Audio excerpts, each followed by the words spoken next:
In June of 2023, I bought 144 units in Houston, Texas for $11.1 million. Now, just months before, other buyers had tied up this asset for $16 million plus, and they couldn't close. That means we walked into this deal with nearly $5 million in potential equity on day one.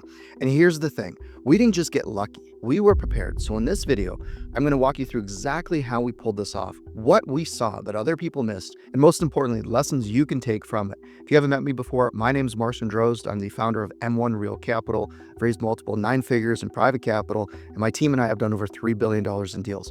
I make videos like this for real estate investors, entrepreneurs, fund managers, operators, anybody who's serious about scaling. So whether you're a passive investor looking to protect your money, or you're an operator trying to scale your business, this video is for you. Okay, so for starters, how did we find this deal? Well, I got a phone call, and the call went a little bit like this. The seller needs to sell. Do you want to buy? And I said, what's the price? They told me the price. I said, no, thank you.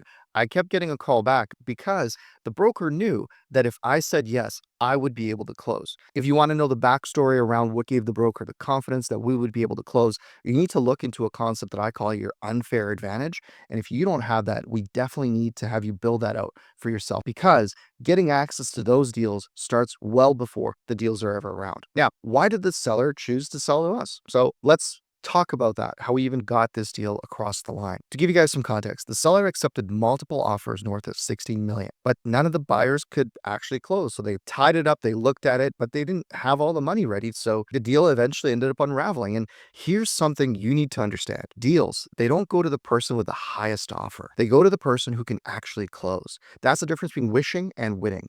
We had the capital lined up before we ever made the offer. And when a seller has already been burned twice by buyers who can't close, confidence is everything. So for operators watching this, if you want to win more deals, your packaging and your capital relationships matter more than just throwing out the highest number you can.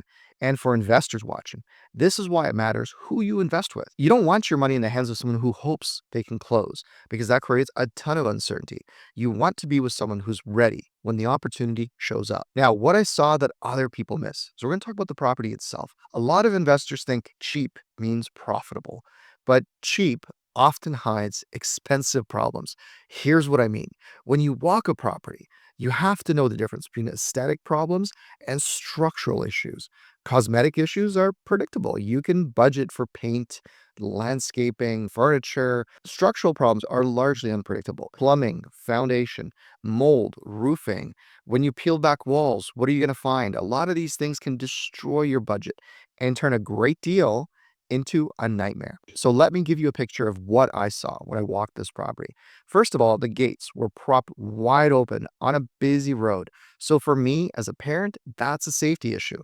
As a father, I'd never let my kid play in a common area where the property wasn't sealed off properly. It just wouldn't happen. As I walked the property, I noticed the balconies, the wooden balconies, they were rotting. The paint was peeling off the walls. And when I walked into the clubhouse, it smelled like cat piss. It was nasty. The managers, they were hiding in their office. They didn't know if I was a potential tenant or who I was, and they weren't even interested in talking to me. And when I walked outside, the pool was neglected. The barbecues were broken. The patio furniture was falling apart, and it looked like it came with the property back from the 80s. And, the grass wasn't cut in some areas where there wasn't any grass anymore. It was just mud and washouts. To most people, this would look like a disaster. But to me, these were all cosmetic issues, and cosmetic issues are controllable costs. The same time as I was walking through the property and I was looking at the beat up barbecues and the washout and the mud and things like that, I was looking for the structural stuff. I was looking at the foundation. I was looking at the roofs. I was looking at the driveways. I was looking at the things that cost big bucks. And you know what I found? The bones of the property were actually super solid.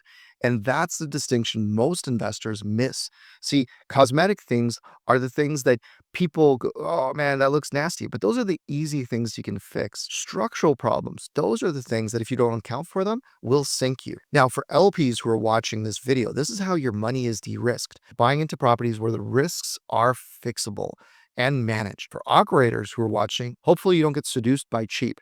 Know what kind of problems you're actually buying, and more importantly, get paid to fix them. So many operators, because a deal is cheap, they think they're going to make money, but you're just inheriting someone else's problem. So know the difference. Now, here are the redeeming factors why I love this property. Well, first of all, the exteriors were brick. brick lasts forever and it's low maintenance. Secondly, the entire parking lot was concrete. Do you know how expensive concrete is today? They literally build bomb shelters and stadiums out of this stuff.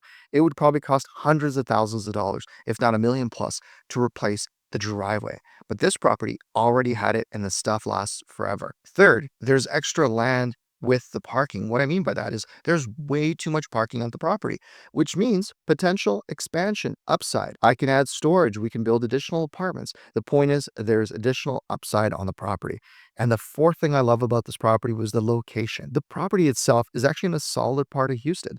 It's surrounded by beautiful single family homes, close to lots of jobs, medical centers, banks, retail, and the median income in the area is far above what the rents are for the property, which is a really good combination. It's literally a runway for growth. Now, what do I mean by that? When you buy into an area, you want to make sure that the rents that are there and the rents that you want to grow into are actually affordable in the neighborhood. It's actually one of the biggest mistakes a lot of rookie real estate investors make is they think that they're going to buy something cheap and they're going to raise the rents. But if that area, if that community doesn't support that rent growth or that rent range, you're not going to get that price. So let me explain.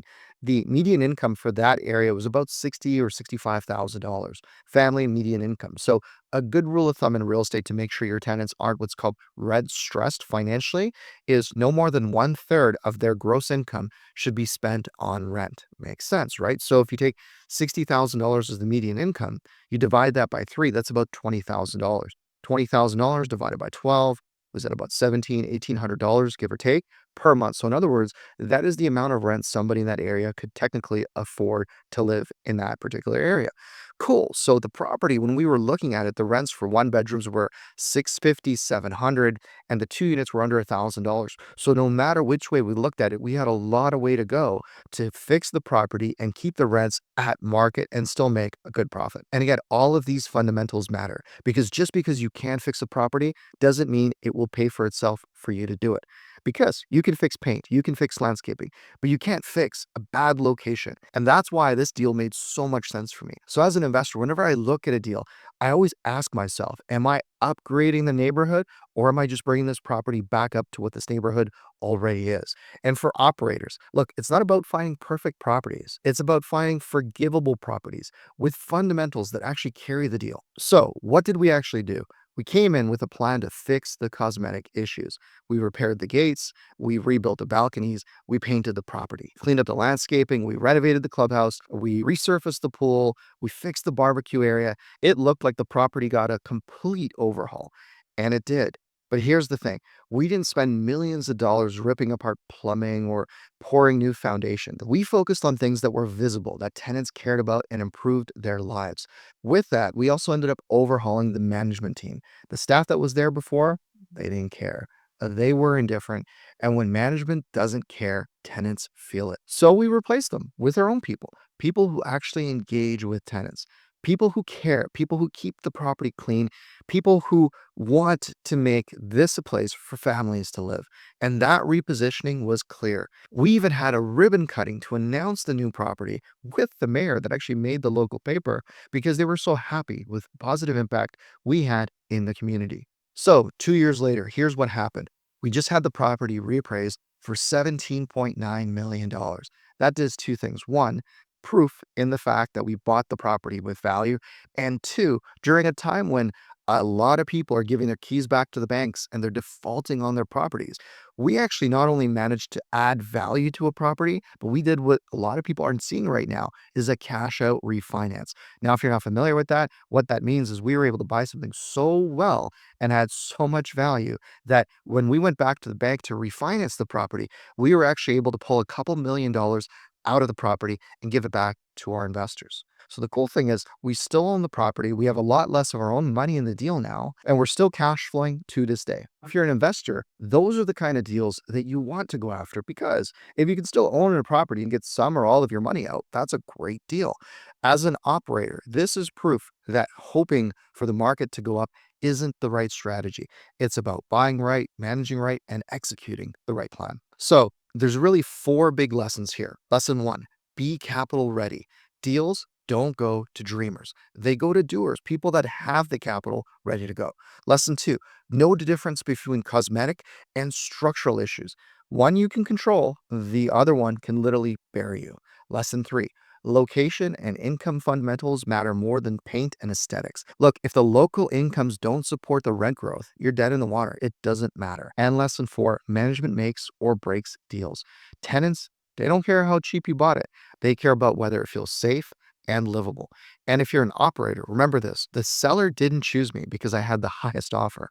Quite the contrary. They chose me because I was the one who could close. That's packaging. That's positioning. That is capital readiness. And that's why we got this deal. This deal worked because we didn't just buy cheap. We bought right. And there's a big difference.